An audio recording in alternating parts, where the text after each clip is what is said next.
Okay. It's often said, and it's been said today, particularly by strong Remainers, that we can't possibly know how each of the 17.4 million or so people voted for Brexit. And that is obviously true. There are any number of reasons why people voted for Brexit. But I think that we can be confident, not least from the debate we're having today, that very few of those people did so in the hope that we'd end up with a deal that looked like the one we're debating today.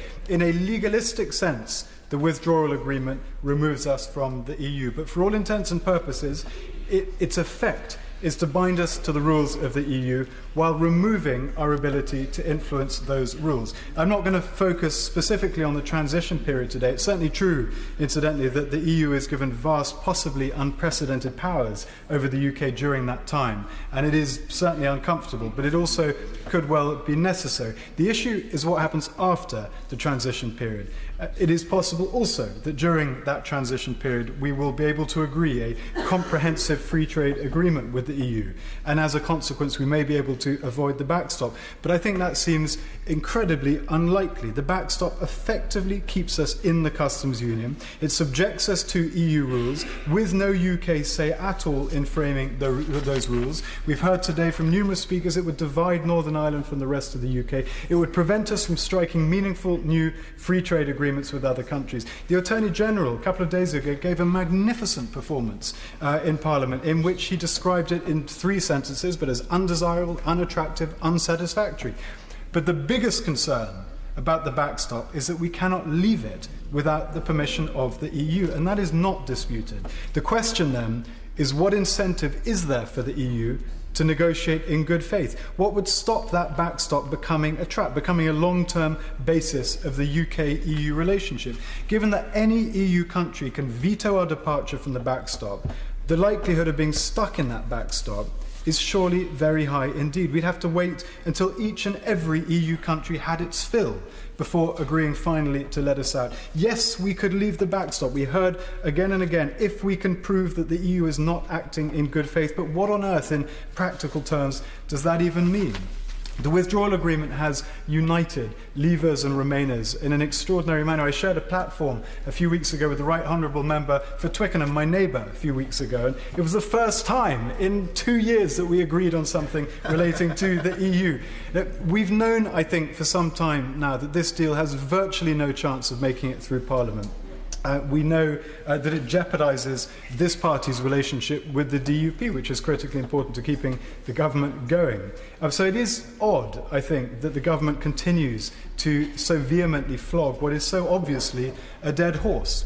Now, I don't agree that the choice is between this deal or no Brexit. And I don't agree with those people who gleefully hold up this deal that we're debating today as proof somehow that Brexit was impossible or a fantasy. All it really proves is that those in charge of conducting the negotiations have not succeeded. Mostly, they have not succeeded because they're people who are miserable about the referendum result and treated the exercise as a disaster management. They set out looking at all the risks of Brexit. Of course there are risks in a transition of this sort, but they failed, I think, to look for the opportunities as well. We're one of the biggest economies in the world. We're geographically placed well to continue playing a big role in world affairs. Our language is the global language. Our judiciary is trusted.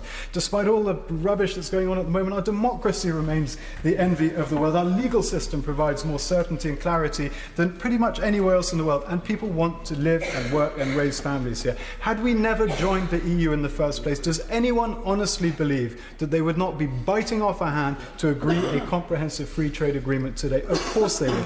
And there is still time to bring forward the option which Brussels was always expecting and which makes the most sense for the world's 5th largest economy: the foundations of comprehensive free trade agreement based on mutual respect and mutual recognition. Now, I know there are many in this House who share my views about the deal, but whose answer is to press for a second referendum. I think that would be madness. There was a consensus at the time of the referendum that the outcome would be honoured. Solemn promises from the Prime Minister echoed right across the House.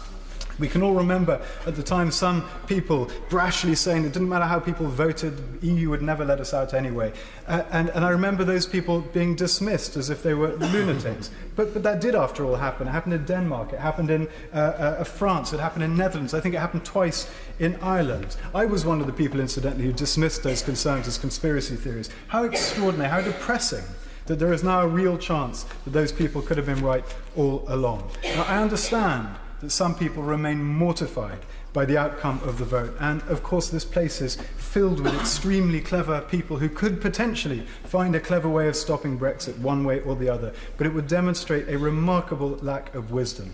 For failure to honour the referendum would surely cause an irreparable breakdown in the relationship between people and the authorities. It would usher in a new era of extreme politics. There is no reason why the UK should be immune from the trends that are plaguing almost every other country in Europe. France, where Le Pen leads in the polls. Germany, where AfD, founded only in 2013, is now the second biggest party. Austria, where the Freedom Party is part of the government. Italy, Spain, Sweden, Greece, and so on.